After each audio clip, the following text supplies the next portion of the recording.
சஜித் மஹிந்த ரணில் மூவரும் ஒன்றிணைவு அப்பட்டமாக உண்மையை கூறிய எதிர்க்கட்சி தலைவர். முதுகெலும்பிருந்தால் தமிழ் அரசியல் கைதிகளை விடுதலை செய்யும் அனுர அரசுக்கு விடுக்கப்பட்ட சவால். யாழில் ஆசிரியரை தாக்கிய நிதி நிறுவன முகாமையாளர், காவல்துறையினர் அதிரடி. போக்குவரத்து அபராதங்களுக்கு தொழில்நுட்ப முறையில் கட்டணங்கள். இலங்கையில் நடக்கவுள்ள உள்ளூராட்சி சபை தேர்தல், இதுவரை 6 முறைப்பாடுகள் பதிவு. இலங்கையில் மீண்டும் அரிசிக்கு தட்டுப்பாடு, மக்களே கவனம்.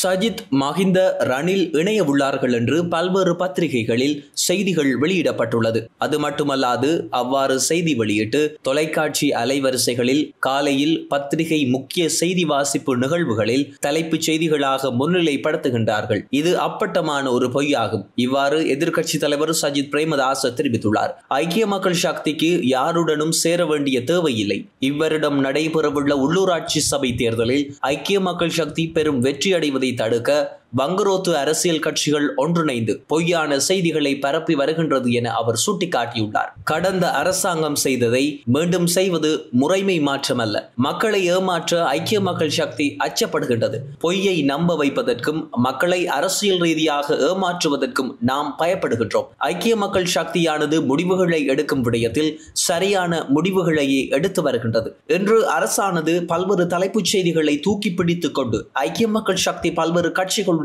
கூட்டு சேர முயற்சிக்கின்றது என போலியான செய்திகளை கட்டமைத்து வருகின்றது. ஆனால் ஐக்கிய மக்கள் சக்தி ஒருபோதும் அத்தகையதொரு தீர்மானத்திற்கு வராது. நாம் இவர்களோடு இணைய போவதில்லை. ஐக்கிய மக்கள் சக்தி முதன்முறையாக உள்ளூராட்சி சபை தேர்தலில் போட்டியிடுவதாலேயே இவ்வாறான செய்திகள் வெளியாகின்றது என அவர் சுட்டிக்காட்டியுள்ளார்.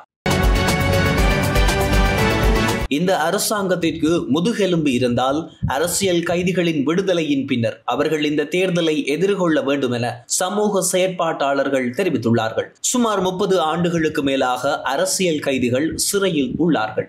இவர்களின் விடுதலை பற்றி தொடர்ச்சியாக கூறிக்கொண்டிருக்கின்றோம். ஆனால் இந்த அரசாங்கம் இதுவரை எந்த நடவடிக்கையும் எடுக்கவில்லை. தேர்தலுக்காக பொய்யான வாக்குறுதிகளுடன் பல அரசியல் தோழர்கள் இந்த அரசியல் களங்களில் குதித்திருந்தார்கள். ஆனால் இதுவரையில் கொடுக்கப்பட்ட எந்த வாக்குறுதிகளையும் அவர்கள் நிறைவேற்றவில்லை. அவர்களுக்கு முதுகெலும்பு இருந்தால் குறிப்பாக 30 ஆண்டுகளாக கைது செய்யப்பட்டு அரசியல் கைதிகளாக சிறைச்சாலைகளில் தடுத்து வைக்கப்பட்டுள்ளவர்களை உடனடியாக விடுதலை செய்த பின்னர் இந்த அரசாங்கம் தேர்தலில் போட்டியிடுவதற்கு சரியான அரசாங்கம் என்பதை மக்கள் உணர்வார்கள். அதுவரை முதுகெலும்பில்லாத அரசாகவே குறித்த அனுர அரசு காணப்படும் எனவும் சமூக செயற்பாட்டாளர்கள் தெரிவித்துள்ளார்கள்.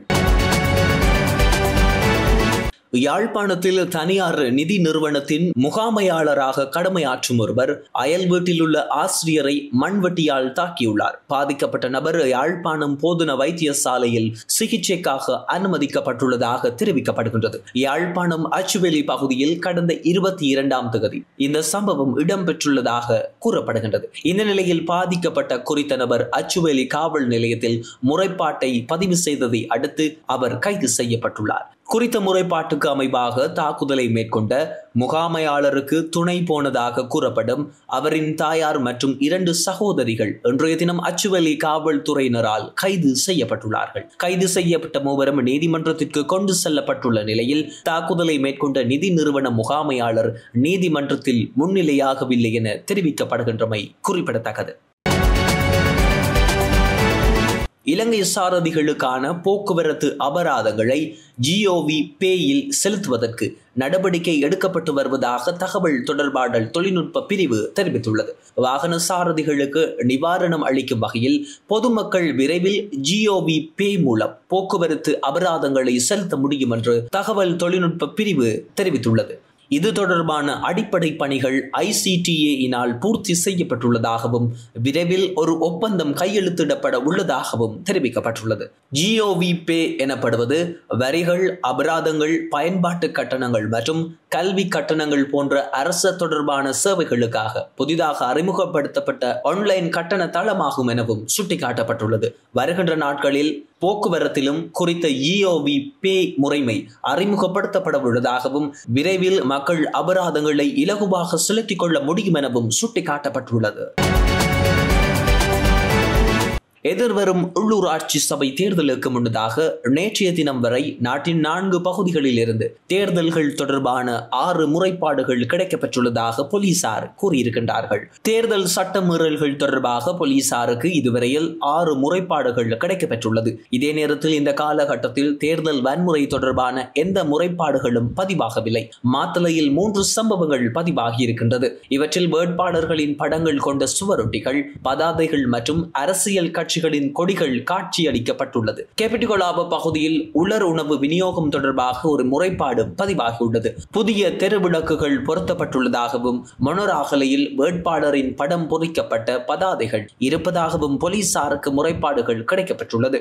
336 உள்ளூராட்சி நிறுவனங்களுக்கான உள்ளூராட்சி சபை தேர்தல்கள் 2025 மே மாதம் 6ஆம் தேதி அன்று நடைபெறவுள்ளமை சுட்டிக்காட்டத்தக்கது. அதற்கு முன்பதாக இவ்வாறு தேர்தல்கள் தொடர்பான முறைகேடுகள் தொடர்பாக 6 முறைப்பாடுகள் இதுவரையில் போலீசாருக்கு கிடைக்கப்பெற்றுள்ளதாகவும் சுட்டிக்காட்டப்பட்டுள்ளது.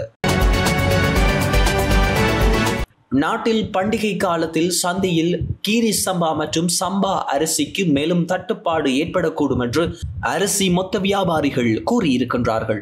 சந்தையில் ஏற்கனவே கீரி சம்பா மற்றும் சம்பா அரிசிக்கு பற்றாக்குறை இருப்பதாக மகரகம அரிசி வர்த்தக சங்கத்தின் தலைவர் PK ரஞ்சித் கூறியுள்ளார். எனவே மக்கள் பண்டிகை காலத்தில் அதிகளவாக குறித்த கீரி சம்பா அரிசியினை கொள்வனவு செய்வதன் மூலமாக சந்தையில் அதற்கான கேள்விகள் அதிகரித்து அவற்றுக்கான தட்டுப்பாடுகள் வெகு விரைவில் அதிகரிக்க கூடும் எனவும் எதிர்பார்க்கப்படுவதால் ஏனைய அரிசி வகைகளுக்கான கேள்விகளும் இந்த சந்தர்ப்பங்களில் அதிகரிக்க கூடும் எனவும் அவற்றுக்கான விற்பனை விலைகளிலும் மாற்றங்கள் ஏற்படலாம் எனவும் எதிர்பார்க்கப்படுகின்றது.